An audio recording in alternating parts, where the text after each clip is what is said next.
আসসালামু আলাইকুম। আজকে মালটা কেক বানিয়ে দেখাবো। তো ফার্স্ট আমি এখানে একটা মালটা নিয়েছি, তেল নিয়েছি, ময়দা নিয়েছি, চিনি নিয়েছি, বেকিং পাউডার নিয়েছি। তো তারপর আমি একটা ব্লেন্ডারের জারের মধ্যে মালটা দিয়ে দিলাম, আবার 3টা ডিম দিয়ে দিয়েছি। তারপর এখানে তেল দিয়ে দিলাম, চিনি দিয়ে দিলাম। তারপর ভালো করে আমি এটাকে ব্লেন্ড করে নেব 3 মিনিটের জন্য।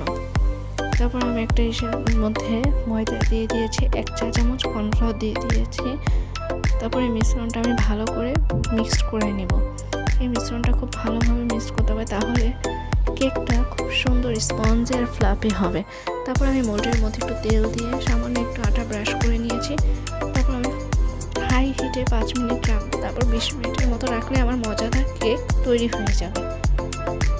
দেখেন আমার কেকটা কি সুন্দর হয়ে গিয়েছে। এভাবে আপনারা খুব তাড়াতাড়ি খুব সুন্দরভাবে কেক বানিয়ে নিতে পারেন, মজাদার মালটা কেক খুব ইজি।